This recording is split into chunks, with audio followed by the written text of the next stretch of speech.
Good morning.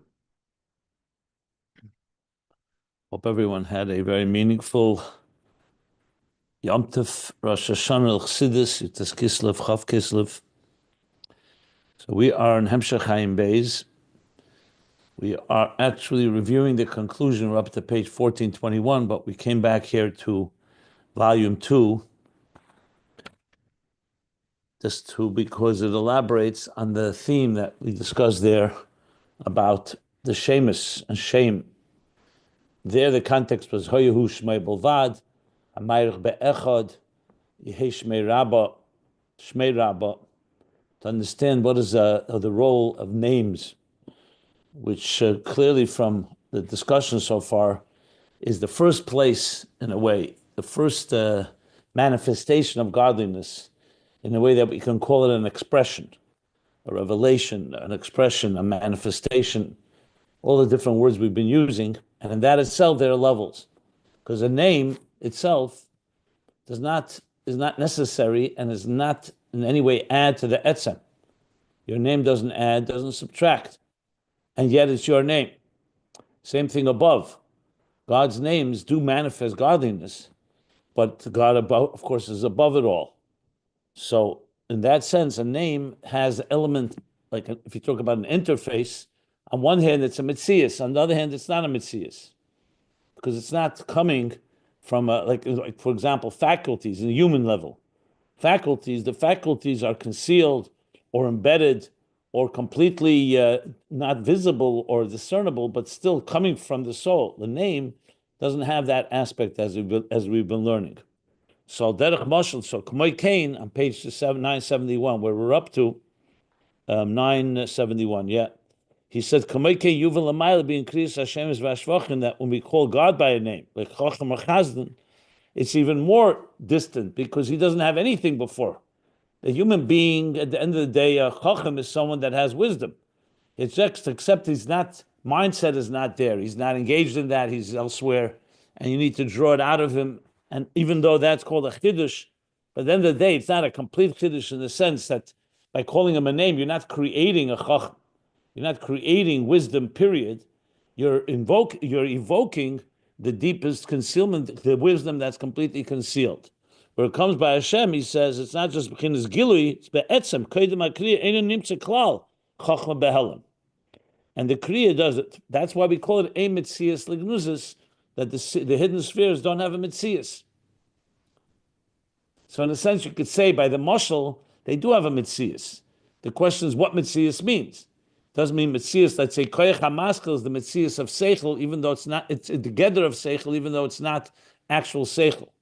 But the seichel hayuli ha'atzmi is not a mitzias, even a gather of seichel. But you can't say there's nothing. Whereas here, a mitzias l'gnuz is the hainu.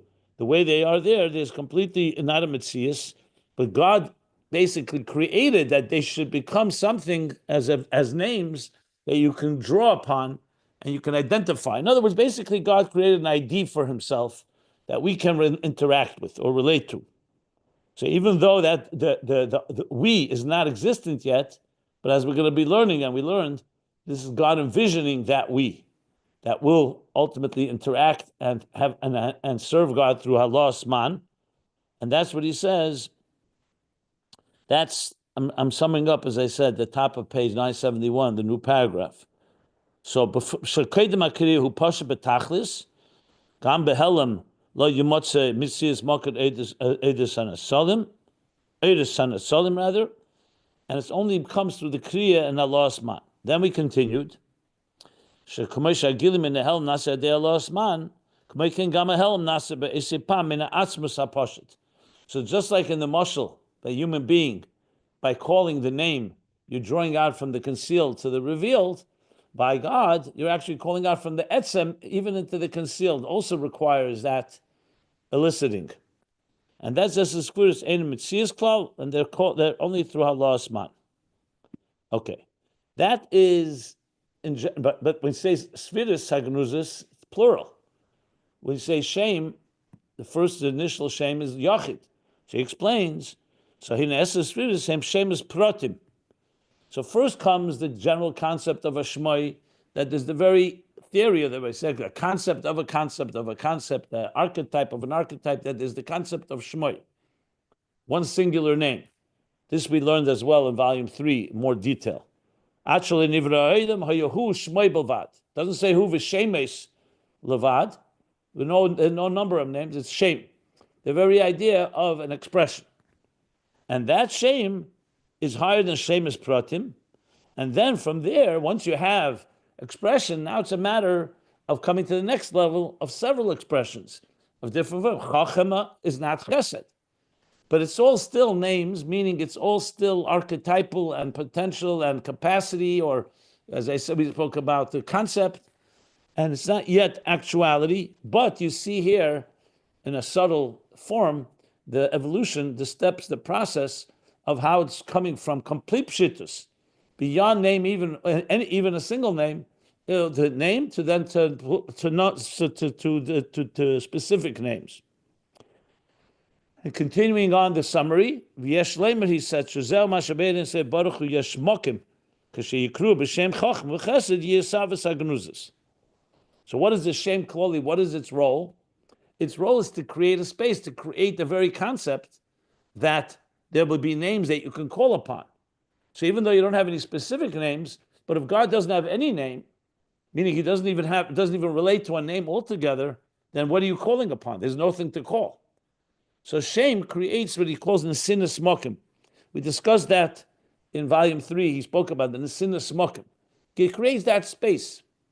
So interestingly, that's the same similar expression that we talk about, that Tzimtzum also creates a space. But the Tzimtzum is creating a space for actual a reality, an actual existence. Here it's a space within himself, within the godliness itself, within the divine. Before the Tzimtzum, he's creating that space. It's like the teacher beginning to say, I'm moving away from my own self, and I'm going to teach. But he's not teaching yet. So it's not an actual Tzimtzum in that way, even though the Rebbe does explain, actually, Yud Shvat Maimorim of this year, that we learned Mem Hey, Tovshim Mem Hey, which was 40 years ago.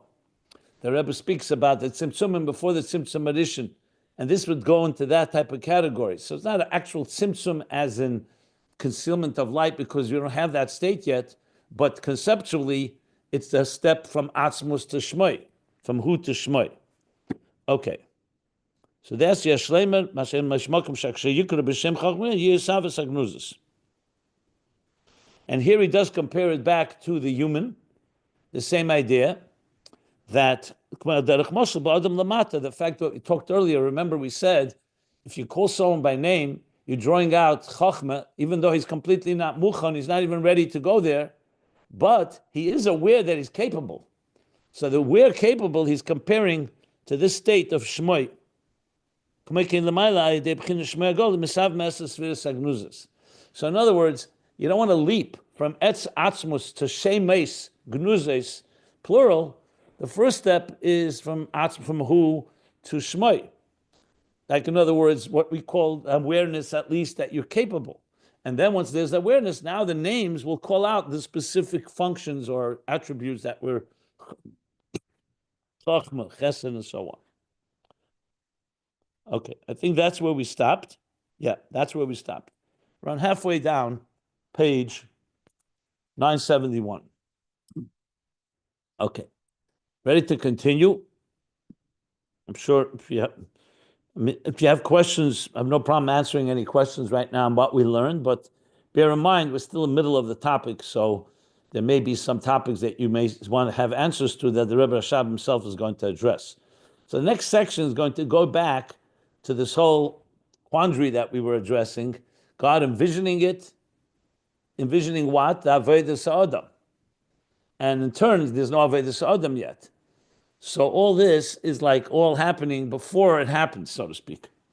So it's like I don't want to say L'mayla Mizman, because even time doesn't exist yet.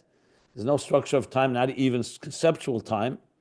But nevertheless, it's like the idea, the concept of something that will emerge.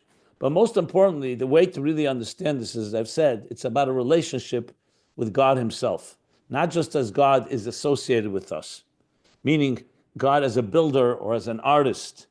That you're relating to him as he builds existence. Here we're talking about God within his own self wants to have existence. So it's really all on God's terms here. It's only that on God's terms itself, there are the levels. Is he in a state where he's completely removed from existence, or is he already beginning to envision it? When I say existence, I mean Avodah Sa'adam Halas Man. So he's going to go now back to that. If you remember, that's why I gave the introduction to what we learned earlier here in volume 2 about Kamayim Upon the Ponim. That here the case is that Kamayim Upon Lam, like a face reflects in another. So God's face is reflected in the water. So the water is pshitis. But since he's envisioning the face of the human being that's going to do the Avodah, that in turn creates a reflection in the water of his face. So Kain Leva Adam La Adam, that the Leva Adam Ha'elyon is to the Adam HaTachten. That is essentially the process here. But he's going to go back now to explain that in more detail. So we're in the middle of page 971. I believe the pages were posted on the group. I don't think they're on ayinbeis.com, but you can find them in the group, that Ayin Beis group, if you want to follow along. But either way, I'm going to read all the words and explain them. So even if you don't have the text, you could manage. It should be clear. Okay. Could I ask a question, Rabbi? Go ahead. So the conceptual idea of Adam is there already. Like, is it since we are the whole purpose, like we don't exist yet, but the idea of man exists in this framework? Is that? I gave an example. I think you asked this question a few days ago, and I said it's like a father imagining what his child will look like. The child isn't born yet. Okay. Thank you. Yeah. And even that's not the beginning. The beginning is God himself. We don't even have that. That too is a stage, so to speak. So now he continues and says like this: V'yesh lemer, another yesh lemer. Shozeh hachkike be'ed ein sof. This is the chkike be'ed ein sof. So most likely he's referring to what we learned before about Golif Golifu b'tehiri Allah. That the Golif Golifu in Aramaic means chkika, engraving. So when you envision something, I'm just using a simple example. So your mind, before you envision something, is, let's call it a clean slate, like white light, okay? Clean slate. When you envision something, you're etching an image in your mind. Let's say you're envisioning a concept, 2 + 2 = 4. Or you're imagining the image of your child. Like I said, the child wasn't even born. So there is an image forming. It's not an actual reality. It's only an image in your mind. It's just imaginary. But it's not the same thing as just a plain white, clean slate. So we call this a chkika. So chkika literally means to etch, to engrave. So you can actually engrave something, and let's say you chisel out in stone letters. But then there's the conceptual chkika, that in this so-called blank or shapeless energy, you're envisioning something that creates a chkika. What the chkika in Ein Sof sheyir tefus mokem halas man. So that halas man, that avodah sa'adam. Remember, halas man is the Kabbalistic term for avodah sa'adam. Halas man literally is the halah, the elevation of Mayin Nukfin. Mayin Nukfin means the feminine waters. Mayin Tchurin is the masculine waters. So when you talk about these two, it's basically one is like the male seed. That would be Mayin Tchurin. That's a hamshacha. That's when you're drawing down from down up down from the top downward. Mayin Tchurin, Mayin Nukfin is like Malchus reaching upward. So that's the Avodah. So, but who says it should be Tefus Makim? Remember, God is beyond everything. God has to want that we should have a relationship with Him. So He's not using the words in the Sava Kodesh Baruch Hu that God desired in Atzmos to have a home. B'tachtenim, here He's using more the words of that there should be halas man, because really the whole purpose of existence is that. So that itself requires so-called a move, if you think of it that way. Now again, all this is beyond time, so it's not a before and after, but definitely 2 levels conceptually. So he's saying this that we're discussing now, that there's a shame, which is going to be essentially some manifestation, some expression is in order for what? For someone to call God by that name. So, as I said, human beings, we built into our system, we're not completely autonomous creatures. We need each other for relationships, but God doesn't need anyone. So God has to want it. And when he wants it, basically he's wanting, that's the name. A name says, I want to have a name so someone can call me by that name. Now, of course, calling a name here is more than just calling the name. It means an engage in relationship. I want to have this relationship. That means the relationship is valuable to him. It's teifus mokim. We're going to learn a lot more about this later in Ayin Beis Volume 3, where exactly this Avodah touches. But bottom line is, it does come all the way from the top, because if God Atzmos didn't want it, it wouldn't have any value at all. So he's saying that this name, which is the first manifestation, is the chikike in Eid Ein Sof. And based on what I just said, actually, I want to correct myself. I was saying this may be the Esses Spheres Hagnuzis, which is Golif, Golifu, B'Tihirei Allah. This may be an earlier stage even than that, because here he's talking about just Shmoi. I don't think he's specific yet, speaking about the specific names. So regardless, chikike here means, again, etched, so-called, within envisioning and therefore etching that it should be teifus mokim. That Avodah Sa'adam, or what he calls Allah Asma, should be teifus mokim. Dehine. Now he explains what he means. Dehine, because now, Mashallah Asma me'eder zeu mepnei pshitus. Okay. This line itself is very confusing if you just read it literally. What is he saying? The fact that Allah Asman is ma'eder stimulates something. In other words, when you and I do a mitzvah, we do a good deed, and that is Allah Asman that stimulates something above, because we're responding. Like we say, Nachas Ruach lefonai shamarti v'nasir ritzeni. God says, I have Nachas Ruach, I have pleasure when you follow and you fulfill my laws, my commandments, my mitzvahs.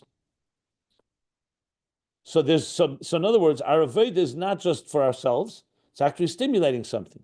So he's saying it's mepnei pshitus. It's coming due to the pshitus. Now you'll say, 1 second, pshitus is the exact opposite. Pshitus means it's shapeless, it's seamless, doesn't have any structure altogether. So what does he mean? That's why we need to read on. How is he going to explain this?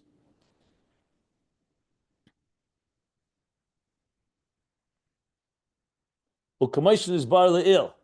And this is now citing something we learned earlier. That's why, I reviewed it when we started, before we started actually learning from page 968.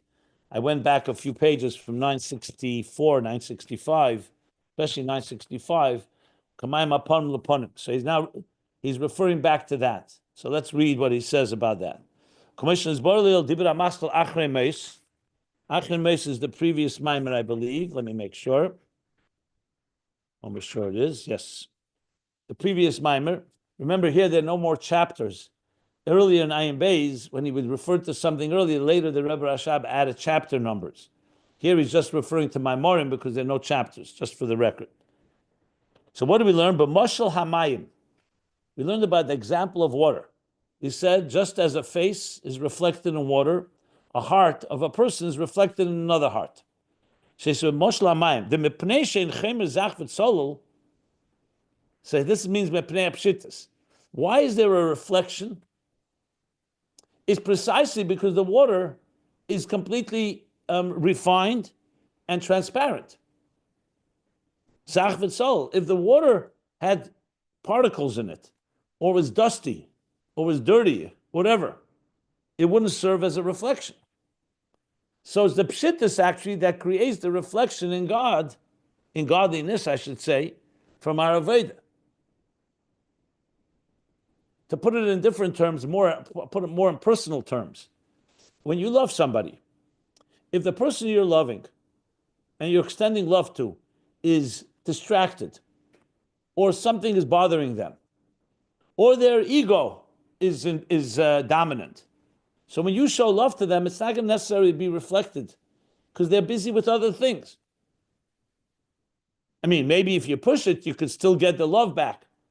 But if you really want to see a reflection of your love in someone, the other person has to be receptive, which means they have to empty themselves of whatever is they're busy with to allow the reflection to reflect back to you. That's why it's not an automatic thing. Just because you speak from the heart, you still need someone there to listen. When you say words from the heart enter the heart, it's not when someone is stuffing their ears or figuratively distracted by something else. Like I remember counseling a couple recently. It's not uncommon, unfortunately, where I was saying, do you make an effort to show love to your spouse? So he says, yes. And he gave a bunch of examples. I said, what happens? She's usually on her phone. So even when I say something, she's only hearing 10% of what I say. Don't ask what happened next. Don't worry. She had plenty of accusations hurling the other way around as well. I'm not getting at who is right, who is wrong. But of course, if two people are on their phone and someone says, I love you, and then you go right back to texting, you're not exactly going to get the leva adam la adam reflection that you want. In other words, I'm just speaking about it in very practical terms. So that's why he's saying the Allah's man is mitzad apshitis. So if God was, so to speak, in his godliness state and not interested in having a relationship, obviously nothing's going to reflect Allah's man. It's not going to be teif smoking. It's not going to matter. So in this case, it's Lamal Yusa, because God is beyond it, not because he's distracted. He's not there. So that's what he's saying. So we learned that Moshla Mayim, because the Chem is Sachet Solo, it's substance. Water is definitely substance, but it's not like a piece of earth, for example. You look at earth, you're not getting a reflection back. You look at any other material, you're not getting a reflection back. You need the object that you're looking at to be transparent, to allow the reflection to return to you. Al kain nida behem ponim hamistaklin behem. Because of this transparency, that's why you can see the reflection of the face that's gazing at the water. The kamay keinu be'eid ein sof. So like this example of water, same thing with be'eid ein sof. The mitzad apshitis, because of God's pshitis. So here you see how things turn around. It's actually the pshitis itself, al kain halos man me'eder. That's why that lost man is reflected there, because of the pshitis. Now, of course, it all predicated on God wanting it, because the pshitis could also remain a pshitis that doesn't want anything in return, so to speak, is not interacting. But, interesting twist that comes here is that pshitis itself is also so-called a manifestation, if you wish. It's true. It's not a manifestation of structure. That's what pshitis means. Pshitis means seamlessness, shapelessness. But the mere fact that something is pashut is already receptive now, like he said in the Sinner Smoking, receptive for a reflection. So initially, this has to come from God envisioning, because there's no one to look at the water. That will only come after the creation of the human being. But God is envisioning that human being looking at the water, and therefore you have now a pshitisdika state that's reflecting back, being, in other words, affected by it, responding, so to speak, like he's saying, that Allah's man is ma'eder.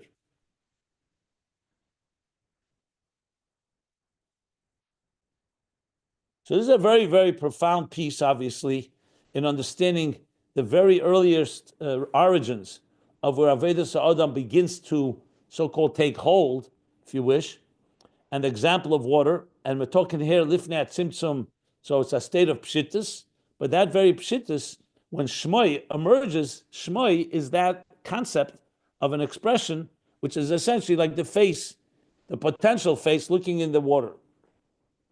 Not finished yet, so let's just continue. Go slowly here to make sure we get it all clearly. Aval mitzad pshitus the ein sof, but due to the pshitus itself, hari ein shum dover tefes makom klal. Pshitus by definition means nothing matters to it. That's why, even though the face is reflected there, but on the other hand, the face doesn't become a reality. Meaning, it's only a reflection, like we said. The water still remains water. So here's the interesting, again, paradox. On one hand, it's reflecting a face. On the other hand, the water doesn't change. It's not like you've engaged. Like in a human being, you can say, when your heart is reflected in another person, there's a response, and there's actually two people engaging with each other. Here, it's a reflection. So we'll see where he's going with this.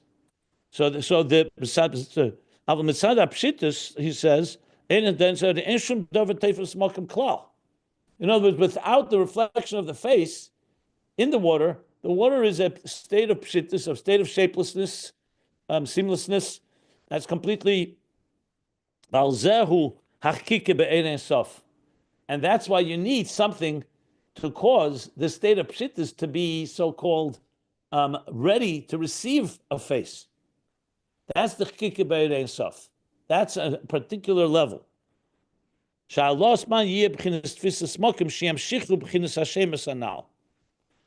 the Allah man should matter and should be able to reflect in the water. That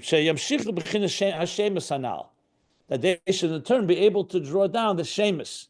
So in other words, you need shmoi in order to have shemus. You need something that will cause the water to be receptive to reflecting a face. That's an obvious level what he's saying here. There may be more to it, but I'm just translating as I see what he's saying. We'll see. He didn't finish the topic yet. What does that mean? He says, Hainu sheyisavu asasviras behelam ayidei hakriya. What is the kriya called when you call them by names? That there should be the emergence of the 10 spheres behelam through the kriya. Now, when he says that, you could interpret that in two ways. One is that it should be behelim, but it's still not a mitzias. It means that at least the concepts of these names have now been articulated. Chacham chesed. Or you could say that ultimately they will become actual spheres in keser behelim, and then natzilus begoli, as the spheres hagluyas. He doesn't specifically spell it out. I would say it's the first interpretation, even though you could say that it's ultimately leading to the actual spheres. But I think he still means that it's behelim because they're not yet, there's no actual chacham chesed. When you call someone a chacham or chesed, it doesn't mean they've yet acted on it. It means you stimulated and you got it going, so now you set the stage for it to start emerging. But when Rashbi was praised with compliments, you still needed him to respond to that. But the names do create so-called the next step of drawing it out. But the names themselves are coming from the Shmoi Yachid, Shloshin Yachid, the individual name, which I hope he's going to go back to. Okay.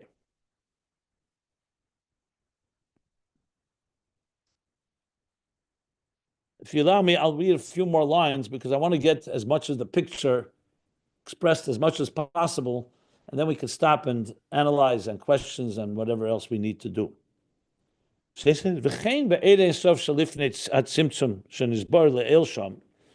now he's going back to, okay, now that we've given this example, the same as with the Erein Sof before the Tzimtzum, so it was explained earlier, Sham meaning the previous mimer, the Kedem is said as v'tchilas is galas harotzen, that prior to the Hisedus, to the awakening, to the stimulation, and prior to this galas harotzen, that God wants that, the revelation of His desire, v'kedem ha'amlacha, and prior to Him consulting, remember we learned b'min nimlach b'nishmesein shel tzadikim. Who did God consult when He created existence? It says the tzadikim. What does that mean? There are no tzaddikim to consult with. So he explained earlier, this is back on page, I believe it was 9, at the bottom of 965. Yeah. And top of 966. He said, that's God envisioning the tzaddikim. So it's not an actual consultation. It's the envisioning the tzaddikim, the Avodah, Allah, Saman. But prior to that envisioning, prior to all of that, Hoya harotzen behelim. This Ratzon was in a concealed state. For who beginnes Chofetz Chesed, b'sham kodem hanimlach.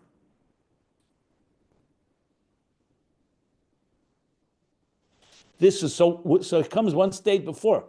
Here we're talking that God already desired to have a relationship, desired avodas ha'adam, and desired to consult the tzaddikim.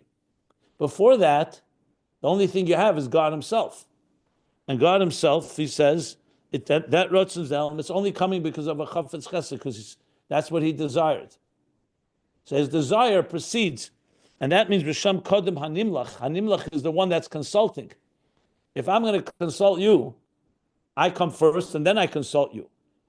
Even if you're not there and I'm just envisioning, it's like you're thinking and planning, I'm going to call someone tomorrow to consult with them about a certain matter. Even that, you precede the one you're envisioning because you're still in a state that it's all within God. So you see here a level. I just want to see something back from page 965. If you give me a moment, I want to see what he said there.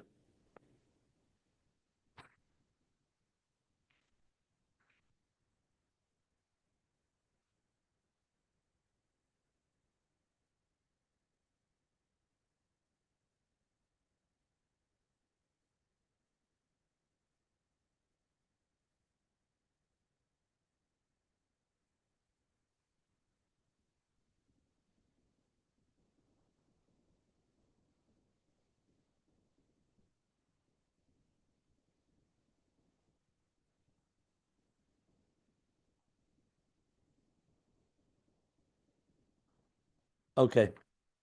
Yeah. I just want sure that I summed up correctly. He actually spells it out very specifically there. He says there, I'm just going to go back to review what he said on page 965. When you consult with someone, what's really happening? It means this tfisas mokim, you value the person you're consulting with, or else why are you consulting with them? So there's that aspect. So in other words, if you consult with them, you ask them, should I do this? Should I create existence or should I not create existence?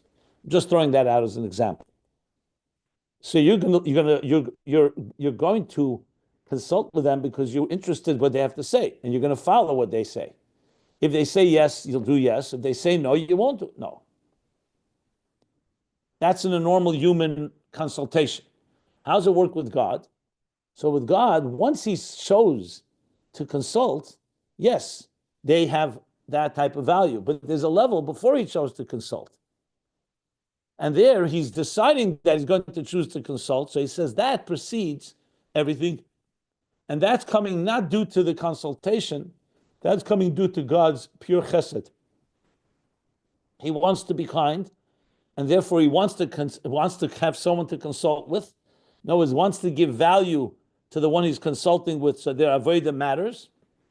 And there's a state before that, that's the nimlach, that's what he says, the nimlach koydem me'yesederus. That's what he calls helam ba'atzmusei.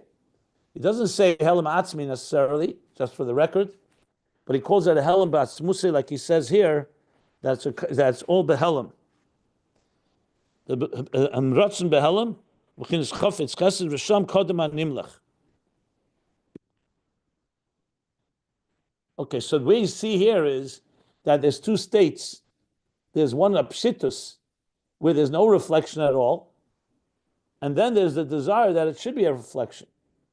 So it's in the pshitus that the reflection happens, like we said, because the water is transparent, but there's a state that wants that to happen. And that's the state prior to the actual reflection, so to speak, which is going to be tefus mokim, that's going to reflect something. Let's see where he's going with this. Let's go. So he says, Yesh Leimer, the inyan kdimas hanimlach. So he's explaining, what is this kdimas hanimlach? The fact that the consulter precedes the consultant. In this case, that Hashem precedes the neshamas or the halas man that he's envisioning. Zeu ashrasha batzmusei sheyetefes makam halas man. That is the root. That's the root in atzmus. That halas man should be tefes makim. That the avodas of a person should have value. So that itself is something that is rooted all the way in the etzem. And that's what means knimis hanimlach. In other words, there's a state that you don't even call God, that is not even about consulting or consultant. God is completely removed from everything and doesn't need anything, and period. But the fact is, in Atzmus itself is rooted, however we understand it, Neshamas Yisrael, as we've learned, and that rooted in Atzmus is what? The root that Avedus Adam should have value. In a way, it's essentially Nesava Kodesh Baruch Hu Liyas Leis Baruch Dira B'Tachtenim, So we say Nesava is an Atzmos, not an Oir, and not an Atzilus, and not any level. All the way in Atzmos said he desired. He desired to have a dir b'tachtenim. That alone tells you that the one who's making the dir b'tachtenim matters to him.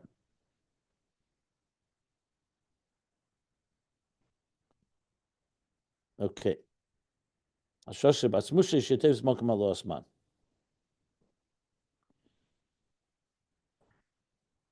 Being that there's more to be read here, I'll stop here in case anybody wants to clarify anything. Again, it's not finished. It's going to elaborate more, but that's what he said here. And I see the Yesh Lamer tells you that it's a Chiddush.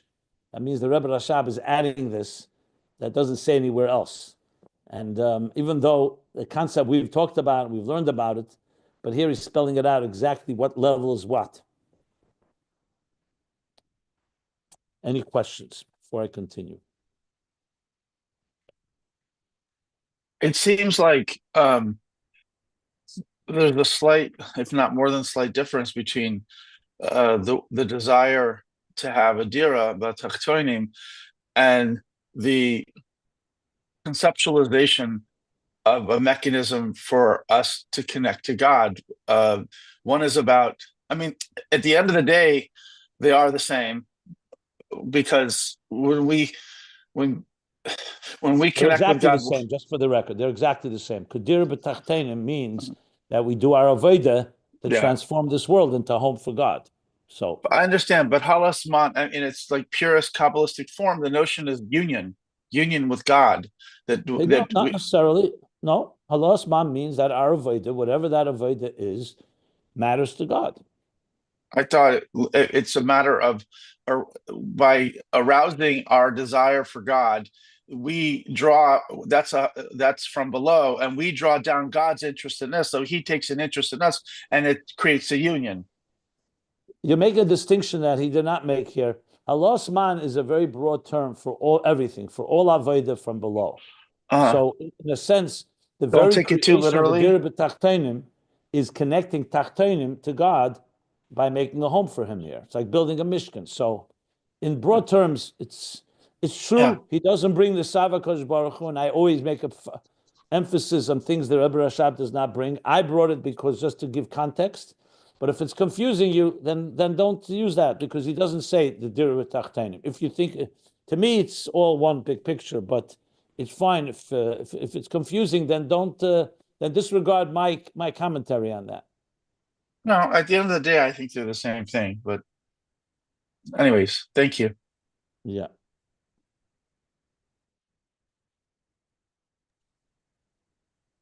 So now let's continue. V'zeu masher kosav b'zoyar. The Zohar b'tchilose, page 15a. Bereish Hurmonisa de Malka. Golif Golifu b'tirei law. I referred to that before. Hurmonisa de Malka is interpreted by the commentaries on Zohar in two ways.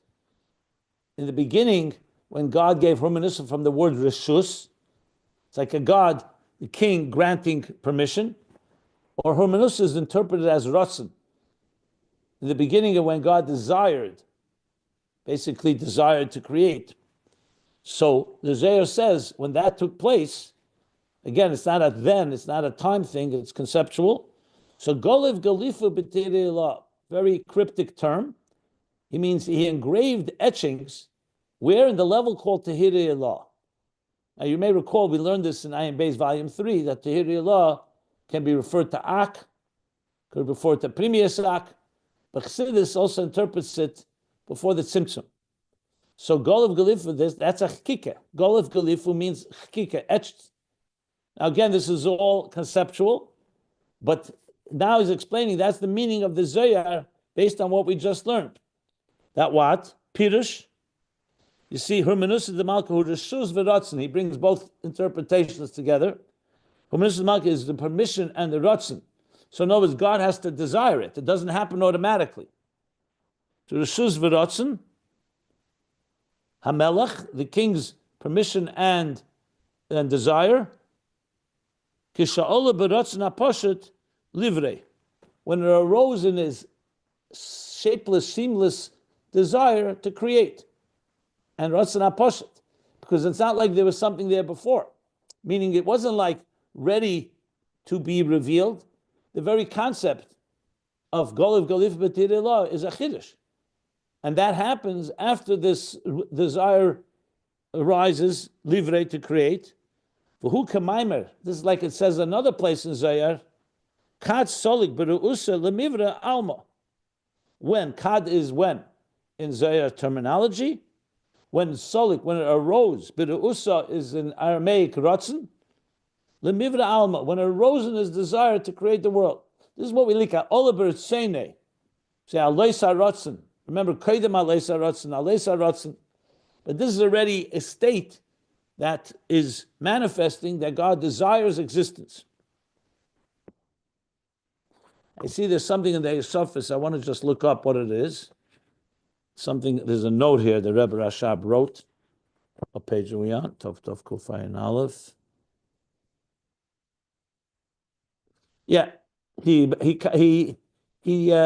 qualifies that in Eitz Chaim, this is called the level of Ak. But in Chassidus, we talk about it before the Tzimtzum. Okay, but he said not to cite it inside, so we wrote it in the back of the book. Fine. So now he explains. V'omer, bereish Hurmonisa, bereish, which is an interesting word. Why doesn't it just say Hurmonisa the Malka? Reish Hurmonisa means like the beginning of the Hurmonisa. So he says, Pirish, kishahutzach bala rotzen, she is gala ritzeinei. When the bala rotzen, we're talking about Hashem, who's the Baal, he's the owner of the rotzen, meaning he's the one that desires, she is gala ritzeinei, when he needs that his desire, he requires that his desire be revealed. V'yiyah rotzen livrei, and that desire should be the desire to create. So you see here two steps. First, he needs to desire, and then the desire to create, which is very fitting to what we've been talking, concept. You see the stages. Now the whole thing is because he wants a relationship. He wants a seirus. But there's no one lamata to stimulate that. So it's like someone saying, I want a relationship, but I have no one, let's say you're the only person on earth, and there's no one to have a relationship with. So what do? Zeh, and that's due to the fact, I'm sorry, and there's no one yet that exists below to stimulate this ratzon. Because nothing exists yet. All this is happening in the level of Ein Sof itself. So that's the meaning of Allah Asman Minei Bay. If you recall, I've repeated that expression a number of times, and this goes back to the previous Maimer, that is Allah Asman Minei Bay. Within himself, he's stimulating. He's stimulating himself, essentially, envisioning what he wants in the future. So that's an expression. Allah Asman Minei Bay.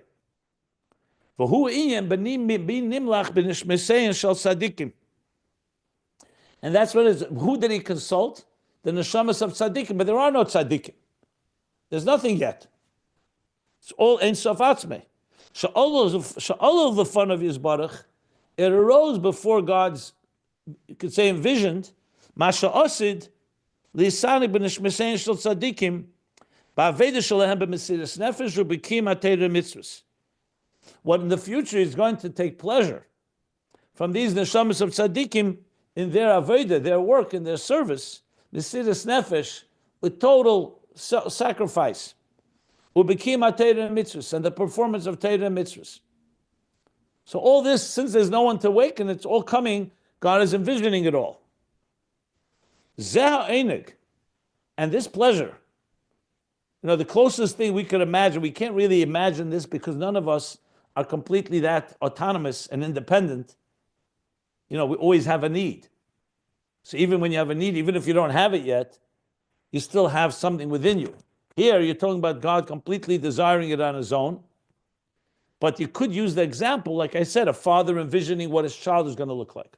Or in general, a person, let's say, is ready to get married, and they imagine what kind of spouse they're going to find.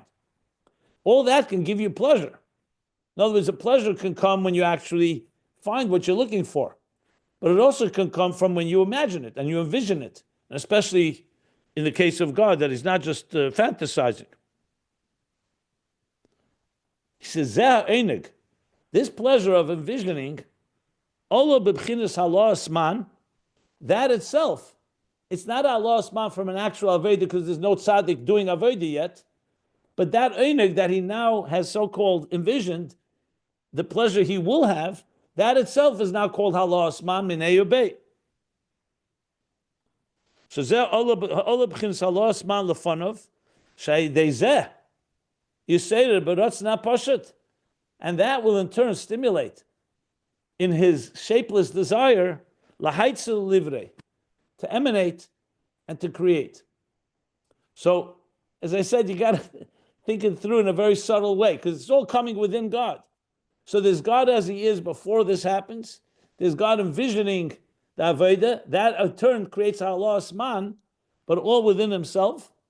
That will, in turn, cause him to have in the Ratzna Poshet, Lahaitzel liver, that he's actually going to emanate and create existence. Now, what I find fascinating here, I'm sure you agree, is literally we're getting a glimpse that the Rebbe Rashab is giving us of how God works in a way where he's completely alone, because all this is happening on God's terms. So, of course, you could ask, how does the Rebbe Rashab know? Well, being a Rebbe, that obviously he has inside information, and being a tzaddik, like we're talking about here, I guess tzaddikim, real tzaddikim, have a sense of what's going on, even though they weren't there when it happened, but they could see afterwards. Like in a sense, once the child is born, and you see how much the father enjoys his child, so you can imagine what it was like before he created the child. So this is one of the things I always say, that's a gift that Chassidus Chabad gives us, is to look under the dashboard or behind the curtain of what's happening before it happened. And this is literally, we wouldn't be able to assume. You could always argue that nothing happened back there. Everything that we know about existence happens once existence begins. And then, yes, we're engaging with God, but it's not Atzmus. It's not God on his terms, it's God on our terms. It's like, you have a relationship with your teacher or with your parent, but limited to your parameters, your capacity. Here, what we're really saying is that you have a relationship with God on God's terms. And God is actually revealing to us the process. Even though Kol Yachol, he didn't need any of this. He could have just said, I want existence, and I want Avodah Hashem, and I'll put people on earth and let them do their Avodah. But this is giving us an Achdus all the way that we can unite with, to some extent, as much as possible, with the way God is seeing it all. So it's like looking at ourselves through God's eyes, instead of looking at ourselves, instead of God looking to us through our eyes. So it's a way of really seeing the whole thing from a higher point of view. I mean, I don't want to jump the gun yet whether this is the Yichud of Yichud Elah, Yichud Tata, but very likely it is. Maybe even higher than this, frankly, but it's Sama, because Yichud Tata is the divine on our terms. You're eating bread, you're eating a meal, and Hashem blessed you, so you say, thank you, Hashem, for providing me sustenance, for giving me life. You return my soul to me. Then there's Yichud Elah, where we're contemplating on the divine. That's not defined by us. The divine that's beyond existence, but it's beyond existence. Then we learn ultimately that existence itself is beyond existence. And perhaps this is that level, but again, I don't want to say definitively until we actually learn it later in Ayin Beis, volume 3. But definitely this is a very high level, because you're seeing clearly, Kedem Sheyuseder, so in other words, within God himself, there's Allah Asman. The first time, obviously, until there's actual creation, when we crown God as King Rosh Hashanah, and our Avodah it stimulates and reaches these highest levels.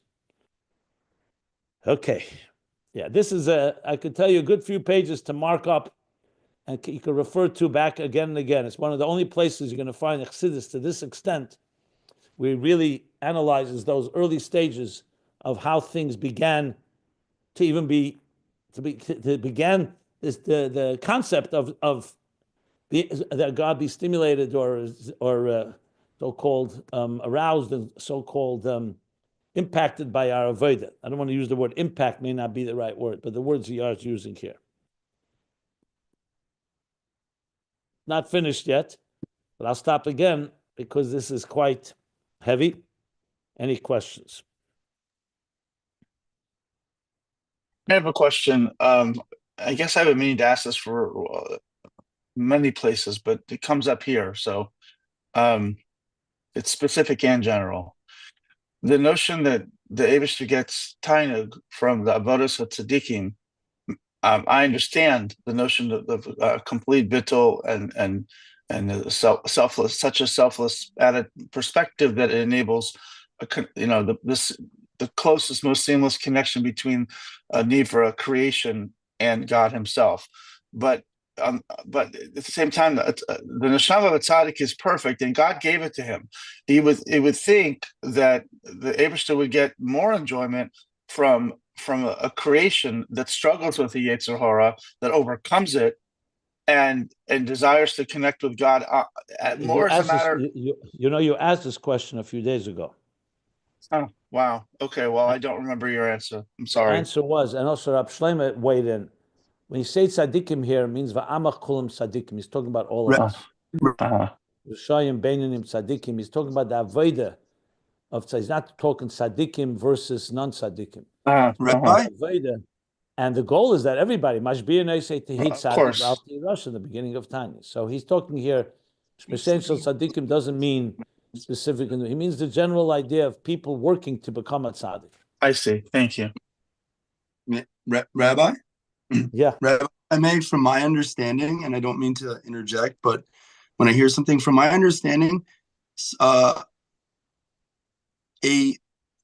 use the tiny terminology, a Rasha or a Benoni that strives to be a tzaddik and does teshuvah is actually considered higher than a tzaddik because he does struggle with the Yetzer Hara.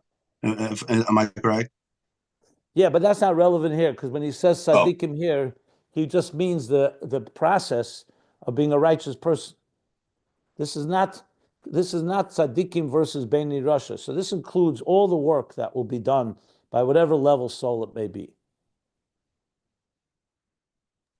It's correct, but that's not what he's discussing. He's not going into now the levels of different Avodah. As a matter of fact, the dir b'tachtenim is actually achieved even more through Beinanim and Rishayim than through tzaddikim. But that's not what he's discussing. Here's talking just that general thing that there'll be souls that will come to earth and strive to be tzaddikim and try to be righteous, good people. It's not going into these distinctions here.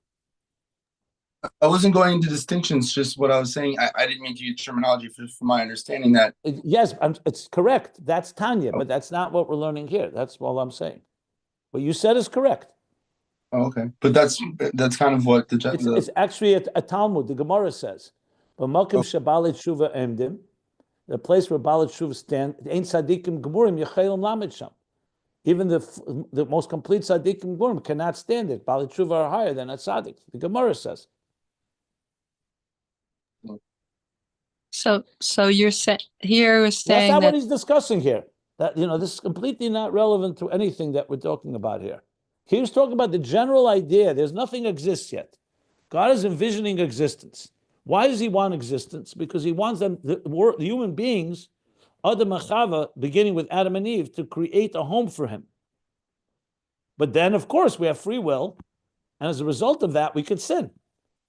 That's part of the process. But what does God envision? What does He want? He wants us not to sin. He wants us to make this world into a home for Him through Torah mitzvahs, through Mesiras Nefesh, and so on. So in other words, it's the aspiration, the goal of His human being is to be a righteous person, what we call in general terms tzaddikim. He's not going now into the distinctions between a tzaddik, a beni, a rasha, a bal tshuva, and the different levels of souls. He's talking here the general idea that Avodah Sa'adam, the fact that God created existence, that our work is valuable to Him. It's precious to Him. He has pleasure from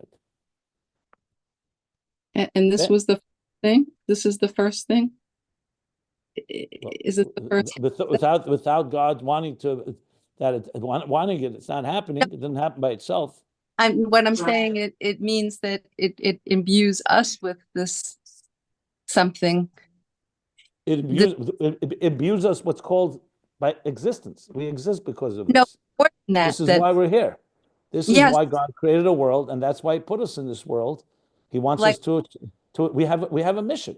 Right. But I mean, we can give him that he's envisioning the pleasure he's going to get from us. Because there's no existence yet. So how does this? He's asking, how then does it begin to manifest? He says God envisions it, like a father who envisions a child that wasn't born yet. No, I know, but what I'm saying is this is his first idea. At first, you're asking if there's anything before it? Yeah, there's Atzmus himself, God himself before it, if you want to put it that way. All right, thank you.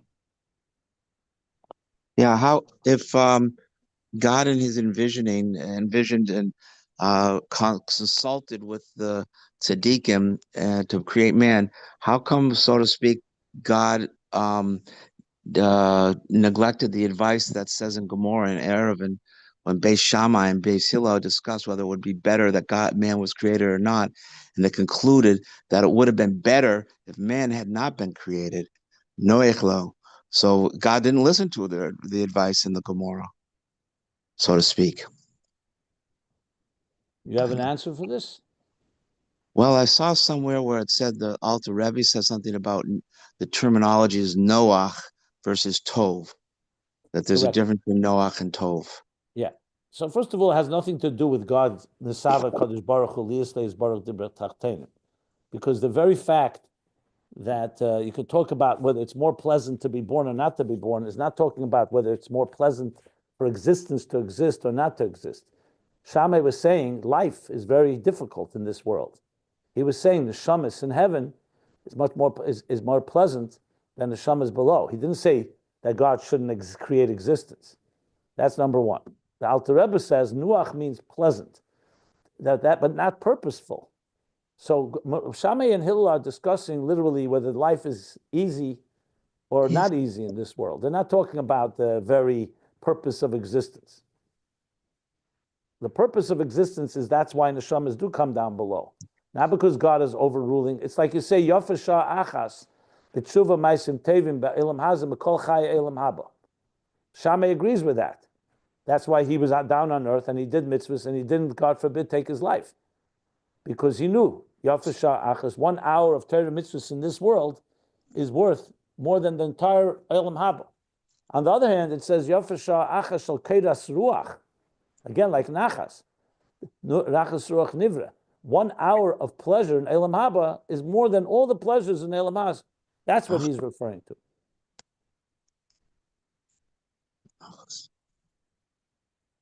Okay.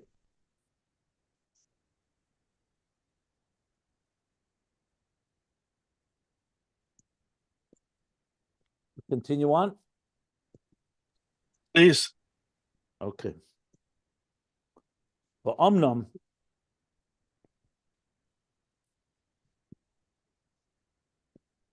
So here we still have to wrap our heads around this. It's not simple. He says, "Va'omnam, however, liyes kebchinas einig zeh, being that this pleasure that God has, shemakabel, that God receives, mebitla neshamas va'nivroim, because that's what he's envisioning, the bitl of souls and creations, lei nechshav einig klal ba'atzmas ein sof." Does not have any value at all in comparison to Atzmas Ein Sof. We understand he wants it. But if you think about its pure value, does it really have value? Because the Netzal, even Atzilus, even the Netzalim, which is the emanations of Chachma, Bina, we're not even talking about the Bri, Yitzir, and Asiya. Even Chachma, Bina is only Maha'ara Dahara Levad Matzmuseh. Is only a reflection of a reflection from only a reflection of reflection from Atzmus, as we learn all over Chassidus, that with all that, bottom line is creation is only a reflection, and we said Lo Zeh Ikar Elikus, it's not the primary thing of God to create, V'kolshkein hanivra. That's even the Netzal. That's even Chachma. That's even the 10 holy spheres that are God's attributes have no value. Are only a reflection, let alone the Nivra, creation itself, the creation of entities. And even he's not even talking about physical, for sure physical, but even spiritual entities. V'im Kain, next page. And here's the question. V'im Kain, if that's the case, page 972. Ma tefes makam habitl v'alos mashalom l'gab atzmus ein sof. What value? What tefisas makim? What place do they even have? What value do they even have? The bitl and alos man that we just talked about. Shalahem of the neshamas and the nivraim lamato l'gab atzmus ein sof compared to atzmus ein sof. So here you see he's going now back to the actual bottom line. How do you explain this value? So you could answer, is Nesava, that God desired it, doesn't have to have explanation. He wants it, and that's that. But as we said, whatever you could explain, you would try to explain. The Rebbe Rashab is now going back to explain how the dynamics of it. So he says, Valkain, due to this dilemma, Hutzrach, B'tchila bala rotzen, that's the bereish for Manusa de Malka. That's what the Zohar is saying. That in the beginning, when you say hutzach, it doesn't mean God has to, as he's forced to. He means if you're going to explain it in Seichel, the only way to explain it is by saying that he had to create a level. And he says here that the bala rotzen not poshet. That in the beginning, the bala rotzen not poshet, meaning God, the one who desires in the first place, as shapeless bala haposhet. Sheyer chesed el mitzad atzmei. So the first thing he really needed to do to be able to even allow for avodas ha'adam, which is so only a reflection and on its own not be teifus mokim, that there should be a chesed elyon, that he's manifesting an aura, you can say a flow of a higher supernal chesed love, mitzad atzmei, on his own, not due to the avodah. Sheyachpitz that you should desire in this pleasure.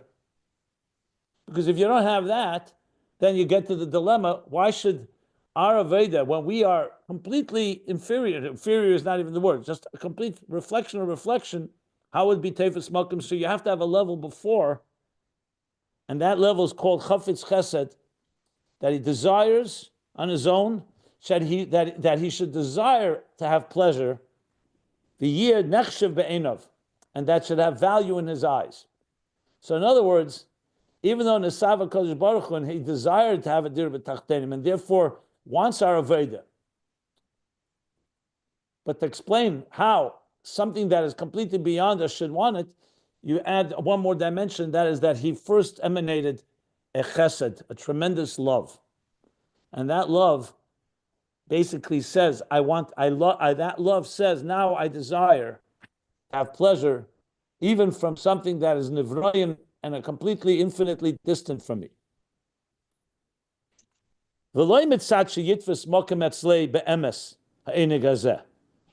not due to the fact that it really is teifus mokim as if we're commensurate. You know, like when you love someone, so it's two human beings, you're dependent on their love, and it's not just because you wanted it, because you need it, because it's part of your proportionate to each other. Here, it's not because be'emes is teifus mokim. Rak mishum ki chofetz chesedu. It's only due to the fact that God desired it. V'zeu, that's the meaning. B'reish Hurmonisa de Malka. V'zeu, that what happens because he has this chofetz chesed, because he has this tremendous desire. That's what caused Golif Golifu b'tirei law. That created the etching or the engraving, the engraved etches in the level called tirei lahal pirush. Sheba'atzmus ein sof. Chokak b'chkike, he engraved an etching oir chesed poshet. So that too is a manifestation. Oir chesed is also not something that atzmus is beyond chesed too. But the first thing is that he manifested chesed pashut. So now you have the chesed, which becomes you could say the backdrop, or that field of energy. Lias machmosei dafke, that should serve the role, that due to that chesed, that kindness, dafke sibes koyach ve'ez lales ba'halos mam sheyiseder kavyachol b'bchinas ratzon. So that in turn, due to that, is the cause and gives the power and strength that halos man, that he envisions, should be yiseder kavyachol b'bchinas ratzon. In a ratzon that he should desire the Avodah tzadikim, the Avodah below, because of this chesed. So now he's identifying a level before the ratzon for Avodah Adam, the chesed, that causes that to take place. So without the chesed, you remained with the question, how is it possible? So I said again, you could say Kol Yachol, God can want anything. But again, as much as Chassidus can do, it tries to explain it. So he's explaining that there's that profound love. So in our case, the reason we have relationships is because that's how we were created. We're not complete without each other. In God's case, is because he has tremendous love that he chose to manifest. And it's interesting, did he choose to manifest the love in order to have a relationship? From here it appears, no. He chose to manifest love because he wants to have love. And that love will allow the relationship to be teifus mokim in his eyes, in God's eyes. V'zeh inyan Shemo HaGadol. And this is the Shemo HaGadol. Not Shemus Lashon Pratim, Lashon Rabim, not many names. This is the great name. Shezeh b'chinas Chofetz Chesed. That's the level, now he's identifying, that's the level of desiring kindness, love. Shesham hanimlach kodum. And there the nimlach, meaning the one who's going to consult, precedes those he's consulting. Not just in the context that he's envisioning them, but he's even allowing that envisioning should have value. Why would he want to consult others? Why would God want to consult others, especially those that are completely not on his level? And the answer is because of the chesed. So the chesed is the nimlach kodum. The hainu shemesham sheresh hachkika. From there comes the root of the chkika. Here, chkika, he means that something manifests. The Golif Golifu sheyitfes mokim ha'alos man. That the halos man, the Avodah Adam, the work below should matter. Should have value. The chenu b'chinas ratzon ha'klolid. Okay, let me stop here. Okay, let me stop here.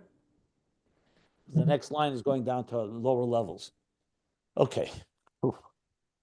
That was a mouthful, plenty to talk about. Is he saying that this precondition or preconception of Chofetz Chesed, he's going to create this Chesed that is a precondition to enabling our Avodah to somehow reach that level, which we're so far removed from it by definition, but nevertheless, because of this Chesed. Okay, so I'm just saying that's the issue. The question is the Chesed that he'll accept this love, even though it's completely disproportionate or it's not within the same realm as Atzmus, or is it that because of the Chesed he actually enables the connection? Is it, well, that's nice. I in other words, I can go up to the king and give the king, I don't know, a daisy, and whereas he may deserve all the flowers in the world, and I bring him a daisy, and he says, "Well, that's really nice, and I'm so glad I created a world where you can give me a daisy." Or is when I give him a daisy is good to him as if I brought him all the flowers in the world? I mean, are we really reaching his level, or is he saying because of my chesed, I'm gonna treat you as if you're reaching my level? Maybe both. It could be either way. I mean, the only thing he says here in the third line, it's not that it's teifus mokim on its own be'emes. It's only because of the Chofetz Chesed. So you could explain that both ways. There's nothing wrong with saying that it actually is teifus mokim because of the Chesed. But you could explain it both ways.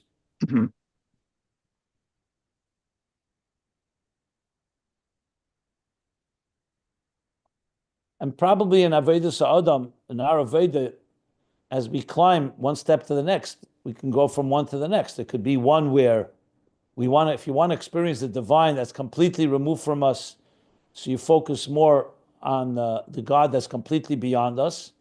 Or if you want to focus on the divine that relates to us more, you could say, due to the Chofetz Chesed, he's relating, he wants to relate with us.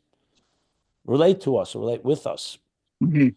But it's probably Maybe both this is correct. maybe this is the difference between maybe it's just between Das Elyon and Das Tachton.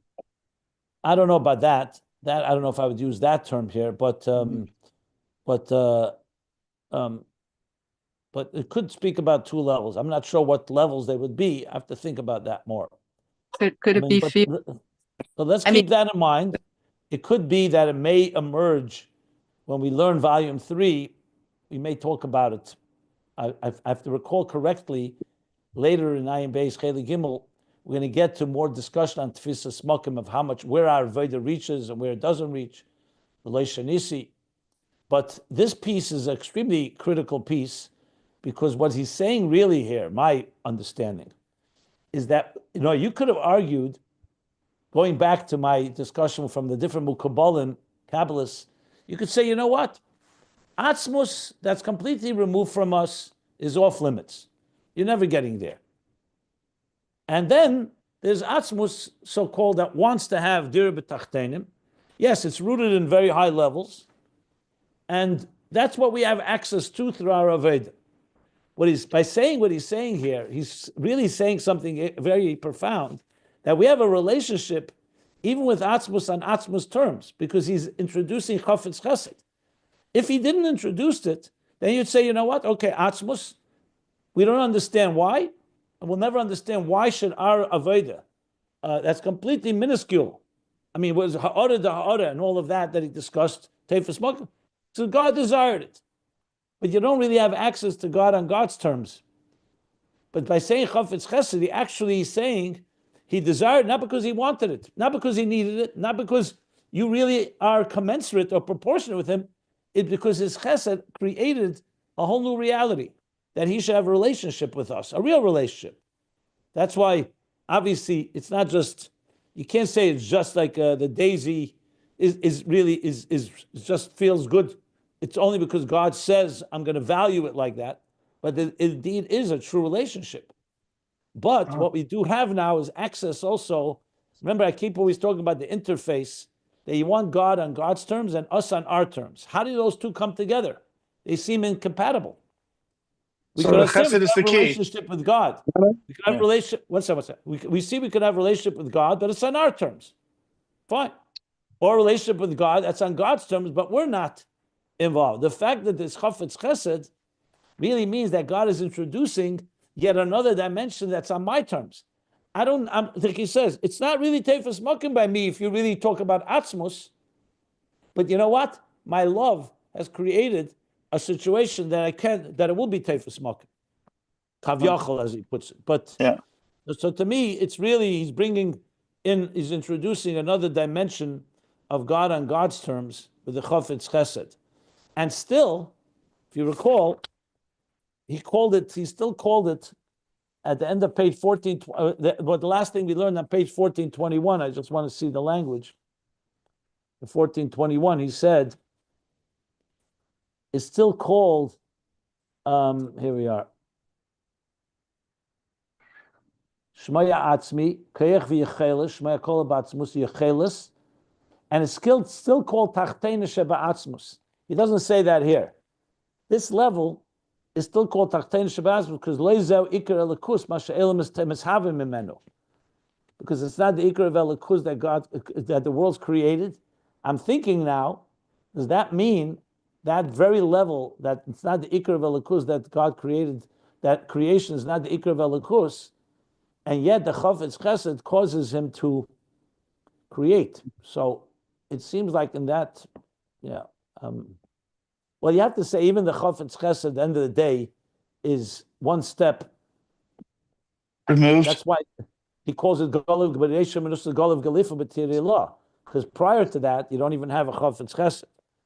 Okay, but he doesn't seem to discuss that here, so that's another discussion. Okay, let me see here. Let me see the next section. I think I have to stop here because the next section is just going to be confusing because it goes back to Ak. Okay, let's stop. Any other questions? I was just going to ask if awe was the other thing, like chesed is one thing to allow us to do it, but how will he talk about the concept of being in awe of Hashem? Like, well, awe is elicited when we think about how God is beyond us, a certain reverence and awe. But he had to create that You mean concept. awe from us or from God? What Yes. do you mean by awe? Yeah, that we, in other words, how does that fit in here? I mean, here he's talking about how God is creating it all. Right. I'm just thinking about what Yitzhak said, the two different levels, and maybe I'm just totally off base. I don't know. I have spoken about the difference between Ava and Yira in the past, that loving God and reverence of God or awe of God are a reflection of the divine that relates to us. That is closeness, Ava. And there's the reverence of the divine that's beyond us, so it creates more like awe. But that can be an Avodah, result of these different levels, but that's not really what he's discussing here at all. I was just referring that to what Yitzhak was saying about the daisy, the one daisy, and that. Not correct. Okay.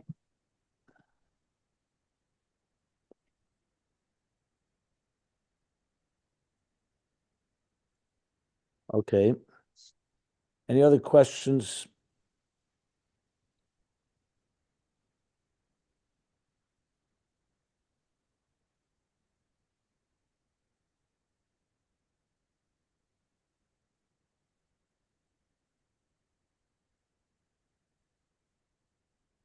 Rabbi, I'm really curious about this, and I haven't been listening 100% to the whole lesson, but I did hear that you were saying that there's a level of atzmos that we get to, and then the level of atzmos that we never get to, correct? I really didn't say that exactly, but here it seems like we're getting. But at the end of the day, yeah, God is God. We're never going to be God. That's what you mean. No, I understand that, but my understanding is the idea of bringing, we don't get, the idea is not to get to God, but the idea is to bring the presence of God down to earth so they meld to be one. Okay. Good. That's correct. Well, then how, in essence, whether it's this lifetime, next lifetime, whatever lifetime it is, how do we rationalize then? And I'm curious. I'm honestly curious about. It wouldn't be going there. It would be a melding of bringing the divine presence down to earth and kind of meeting somewhere in the middle, right? In some kind of harmony. Well, the question, when you say divine presence, what level of divine presence? There are many levels. There's the divine on our terms. There's divine on God's terms. There's even higher than that. Here we're saying that we're able to access because God loved, the Chofetz Chesed desired to bestow love. So therefore, our Avodah, that in turn causes that our work matters. So we're able to. I understand that. No, I understand that. There's like the small little divine presences, like when you say a blessing over something, or and it brings. When Mashiach comes, we'll have. Exactly, that's what I'm saying. So when Mashiach comes, hypothetically, but you're asking, divine presence will completely permeate existence. The question is, what level of divine presence? That's the question. If divine presence completely permeates existence, and it's all of divine presence, and it's every level. No. It permeates all of existence. But who says it? All of divine presence is there. There's there's levels, infinite levels of divine presence. Mm-hmm. So we're told, yes, that Atzmos will be the core of essence, will have a home in this world. That's the expression. What I'm explaining here is that by explaining this idea of Chofetz Chesed, you're introducing into the picture God's love on his terms, not just his relationship with us on our terms. That's what I added. This notion of Chofetz Chesed, is it a precondition to our connecting with the Eibishter, or is it a precondition for the creation of the world bichlal? I recognize you can't have a relationship without the creation. It says clearly that the Avodah should be teifas makim, because without it, why would it matter? Avodah Sa'adam, not just creation. Yeah. Well, I would think creation would be broader than the Avodah. No, I guess what I'm creation is getting. existence. I don't know what you mean by creation. Creation is existence in order for there to be avodah. Exactly. But why would avodah be teifas mokim? So he says that's due to the Chofetz Chesed. I'm just trying to get to a broader concept, and I'm not sure this portion of Chassidus is speaking to it. But I'm asking the notion that did God create the world out of love? And is this the same love, Chofetz Chesed, to have a relationship? Is that the same love he used that was a precondition to the creation of the world? That's what I'm If you asking. think in terms of creation of the world in order for there to be avodah, Yeah. then it's the same thing. Mm-hmm. Well, The creation of the world is not an end in itself. There's a purpose for that creation of the world. Mm-hmm. So creation of the world really means in Mm-hmm. order and to have a fulfill the relationship. purpose of avodah, which will transform the world into a home for God. There's no end. There's no purpose in existence without that. So, lovely. Okay. So it is the same, and God created the world with love. Period. I don't know. It's not the same in language. One is one is like building a house, and the other is why you built the house. That's my question. So that's what's the question there? Well, you built a house for a purpose. I'm just trying to get to the broader question. Did God create the world out of love in Bichlal? If he created the world for Avodah Hashem, and Avodah Hashem is due to love, so you have your answer. Okay. So, yeah. I mean, it's a very profound question. If God created the world out of love, then we shouldn't take anything that's too seriously, because it must be somehow. Well, that's not really what I would say is relevant. What our discussion is, he created the world in order to have Avodah Hashem, and that's all due to love. So, I see it as all one long. Yeah, no, you've been very clear about that.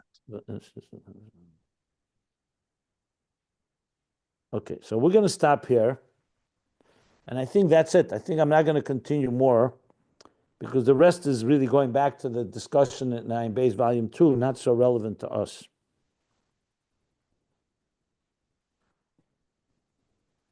Rabbi, not that I know or I understand it completely, and I'm not anyone to assume what God wants, because I couldn't know that. But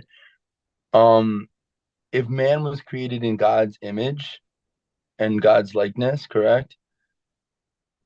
Then can we infer from that why God possibly created the world?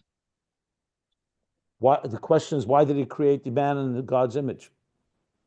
Why did he create man in God's image? Because the Sefi wrote, the light of Hashem is filtered in. So the answer is because he wanted a human being to come to this earth and do the work of transforming the world into a divine home. I understand, but you asked me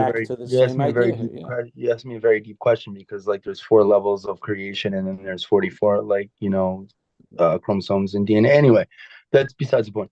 What I was simply saying is, if we were to infer possibly why God created the world, because we couldn't know the mind of God, but if man was created in God's image, then. So I responded to you. Why did he create God? We're discussing here. No. I was we're discussing a discourse here. He's discussing why did God put this all into place in the first place?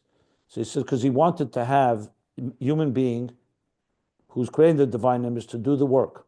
But why would that matter to him? So he says it's because of God's love that he first manifested. And no, I understand. That's the main point here. That's why I prefaced it. With I'm not one to know what God thinks, but I could only infer that from the creation of man, when God created Adam. Yeah, but why did he create the man in God's image? That's the question. Didn't have to. Well, if I may, when God created Adam was lonely, and therefore he created Chava for Adam. No, we're not talking about there was no human being. Why did God create a human being in the first place? Because he was lonely. God was lonely. Yeah. Okay, that's out of the scope of this discussion here. I'm not one to know God's thoughts, here, but I can only based on what we're learning here, God is is not lonely and God is not needy of anything. How do we God's know? beyond everything. So I wouldn't use that at all in this context. But anyway, this is outside of the scope of this, what we're learning here. What you're discussing is something else completely. Let me stop here. Top of page